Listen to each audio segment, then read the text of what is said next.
thank you very much, Emmanuel, to be with us. My first question is, today, everybody says that the world is changing and purchasing procurement is changing.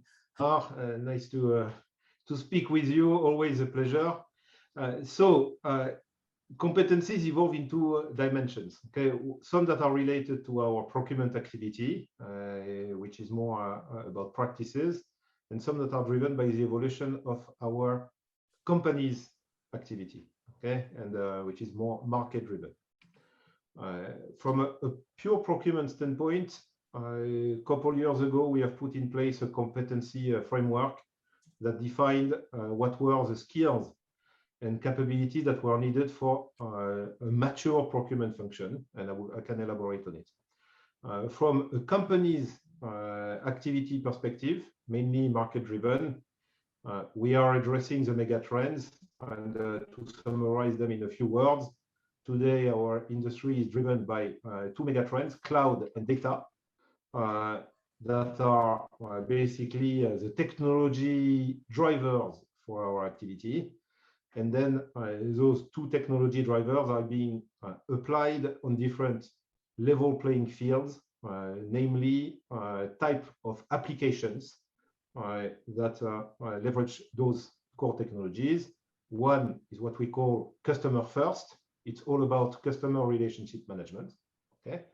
Two is everything that is related to the enterprise management, the classic activity, okay, which is the ERPs, all the big systems that run a big company's IT and processes. And last but not least, thanks to the acquisition of Altran, what we call intelligent industries, and basically engineering applied to manufacturing, design, and industrial developments. Okay. So this is basically the evolution of competencies that our teams have to address from a market standpoint and be able to respond to. So this is your market. And now if we speak specifically about purchasing, are there some additional competencies we have to look at? Now, if we go back to the procurement core competencies evolution, okay, I would summarize this in two types. One that I would say are the fundamentals, which are mainly around behaviors, about understanding the way the company is working and which are the major drivers in terms of operating model of a company and being able to fit into. Then there are specific aspects that are necessary to address the missions of procurement. Some are related to project management. Others are related to creative thinking and basically organizing the creativity that is always necessary to do our job properly.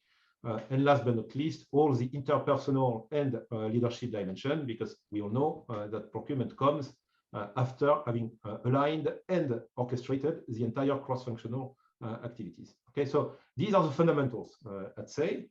And to complement those fundamentals, we have also identified some significant trends evolving the mission of the function. One is truly gaining a huge momentum these days. It's all about sustainable procurement, where we are investing significantly because it's going to be a dramatic evolution of all the performance and the contribution of procurement. The second is related to a more agile and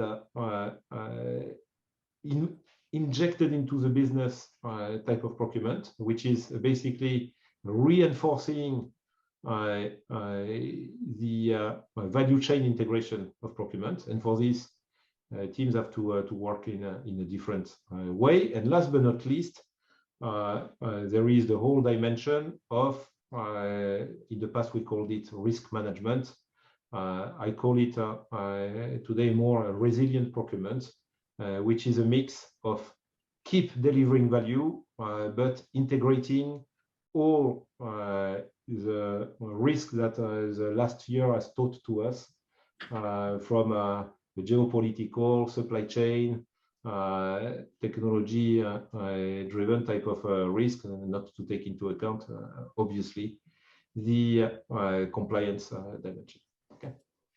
Thank you very much, Emmanuel. Would you mind to dig a bit, to go a bit on these three elements about agility, sustainability, and resilience? Because a lot of people are using the same words, but I guess you're putting very specific elements behind. So there are obviously as many definitions of those than there are businesses and environments. And I wouldn't claim that our definition is the only one. But clearly, it is hard to deny that today, and based on everything that has shaped the world as it is, being able to be agile and respond quickly and swiftly to dramatic changes, whether they are technological or market-driven, is super important. Okay, and teams need to develop a state of mind that is different, which is not, I would say, quote unquote, administrative and rigid, but much more open-minded and starting with a fresh eye on the situation, working in short cycles, involving cross-functional teams, and basically being at ease in delivering good enough results and then iterating. Okay, and by the way, it's something that has taken place a lot on the IT sector over the years. Agile development is a norm. It's almost too old now. We're talking about new things. About the sustainable side, I think it's obvious to everybody that there is, at all levels, be it governmental, being social, be it at personal level, the sustainable dimension is becoming a sales inhibitor and a sales differentiator. And teams need to be completely re-educated about it, understanding what are the expectations at company level and at political and social level. Teams also need to understand what is the right methodology to address those new questions. Okay, and it's involving new dimensions of the work. It's involving a clear new methodology. You have to baseline, define action plans, set ambitions, onboard partners, communicate heavily, be able to work with NGO or governmental agencies. It's a whole new world. Okay, and I'd say the way it was done so far is nothing compared to the way it's going to be done in the future. Okay?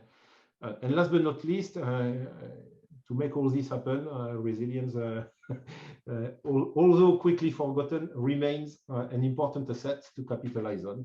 Okay, and again, it's all about ensuring the fact that your delivery is more robust and that you keep securing the supply and the profitable growth that all companies need. Thanks very much for this explanation, Emmanuel. You say that these blocks of competencies are common to a complete group, from the buyers to the manager. Is it correct to say that, or do you focus on some very specific competencies for managers and over for buyers? No. So those three dimensions are really common to everyone. Again, they are the result of an evolution, okay, of the expectations from the companies. But at the end of the day, they are common to anybody in the organization, in a procurement organization. And I would say they're most likely the common denominator between multiple procurement organizations, even if the context can evolve. These are areas where I would say it's almost impossible for a mature procurement organization to escape. So you would say that these three main competencies may be common to all different type of organization, purchasing organization around. Yes, with different weights. Yeah, obviously, depending on the activity. But I'd say those ones are hard to escape. Okay. And which are the competencies which are specific to managers compared to someone who may be more specific besides these three groups for buyers and for managers? So then, if we go back to a traditional competency matrix, the various skills require a different level of expertise and mastering, I would say, depending on the level of the people. Okay. Now, if more specifically you're asking what makes the corpus of core competencies for managers going forward, I could summarize this in three aspects. Okay. First of all, technology is everywhere. Okay. And the manager of today and most probably tomorrow cannot be completely illiterate on what technology enables. Okay, we talked over the previous years about the digitalization of the procurement function. At the end of the day, it's putting data into the way procurement is being run, and leveraging all the possibilities that data enables. But it's more than that. I think the technology is basically going to be the solution to many of the challenges that we have identified, be it about sustainability, be it about risk management, be it about innovation. At the end of the day, all this has a common denominator and a common solution, by the way, that relies on technology. Okay. Last but not least, I think we're seeing evolutions in the way organizations are being run. Okay, the traditional pyramidal organization with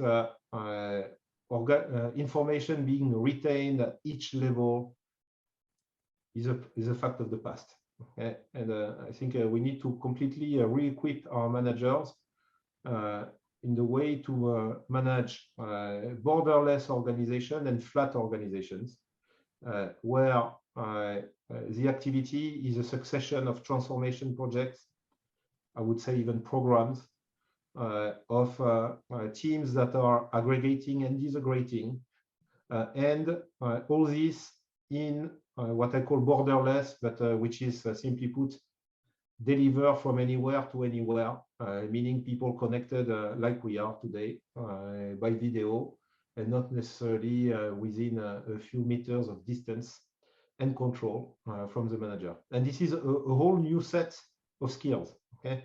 Because it requires a manager, whether in procurement or elsewhere, but especially in procurement, to be able to set up a vision, to articulate the vision into action plans, to cascade those action plans with deliverables, milestones, checkpoints, get together, communication sessions, and basically orchestrate a whole virtual organization to deliver things.